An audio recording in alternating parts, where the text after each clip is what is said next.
yang lulus. Terima kasih, Pak.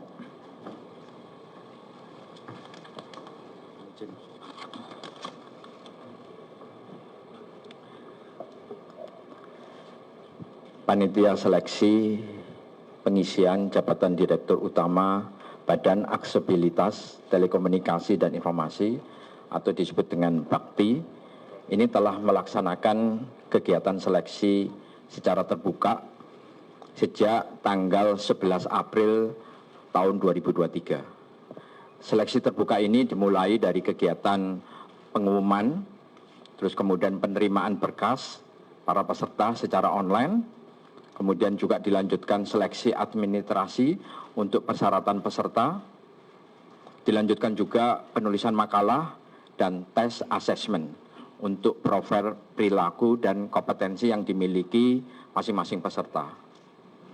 Pada tahap awal seleksi, Pansel menerima 23 pendaftar untuk mengikuti seleksi terbuka di Rut Bakti.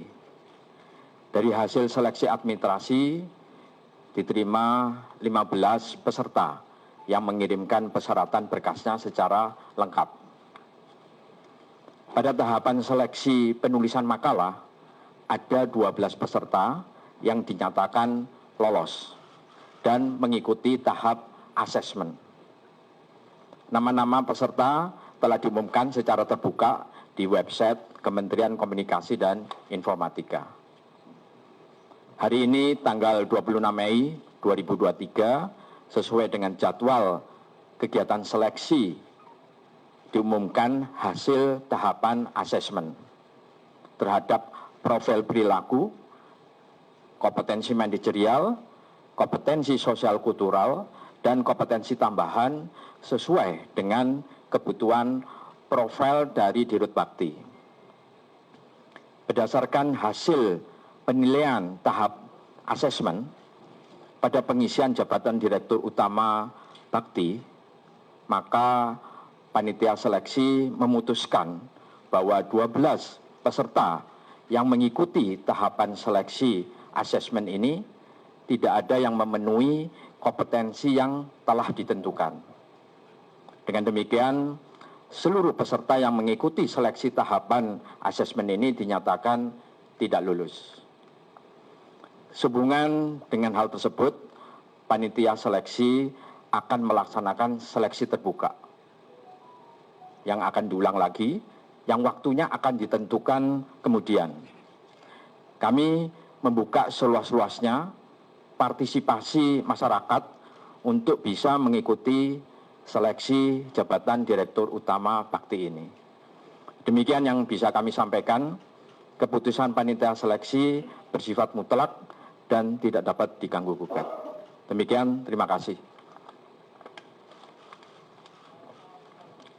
Saudara, demikian pengumuman. Jadi intinya proses seleksi yang sudah berjalan dinyatakan berhenti sampai di sini karena tidak ada yang memenuhi syarat kompetensi sehingga dinyatakan semuanya tidak lulus untuk menjadi Dirut Bakti, dan kini kami membuka lagi pendaftaran untuk mencari lagi Dirut yang bisa memenuhi syarat untuk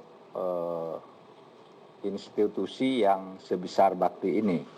Karena itu di kisaran lebih dari 60% anggaran Kemenkominfo itu dikelola atau berkaitan dengan Bakti, sehingga memang harus hati-hati. Nah, saudara, tugas Presiden kepada saya selaku Menteri, PLT Menteri Kominfo, melanjutkan proyek menara BTS 4G ini, karena itu merupakan bagian pelayanan terhadap masyarakat guna kesejahteraan rakyat Indonesia dalam berbagai bidang dengan fasilitas komunikasi yang memadai. Ini maksudnya apa?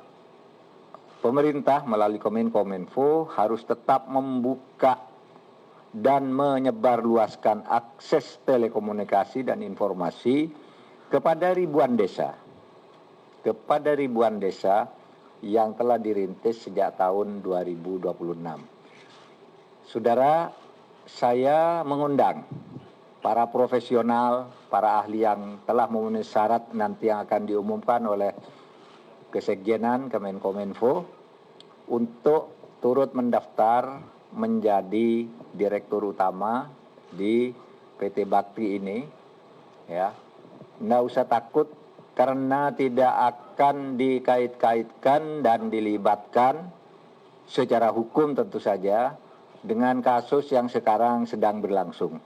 Karena hukum itu pertanggungjawaban pelaku langsung, bukan penggantinya lalu diseret-seret. Justru para penggantinya diharapkan bisa turut membantu untuk memperlancar pelaksanaan tugas, fungsi, dan kewenangan bakti ini.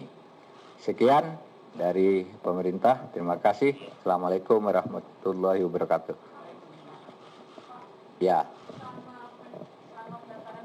Bakti ini yang jadi dirut baktinya siapa ya Pak? Yang menjadi PLT Dirut Bakti sekarang adalah Inspektur Jenderal. Inspektur Jenderal Kemenko-Minfo, Bapak Arif Trihardianto ya.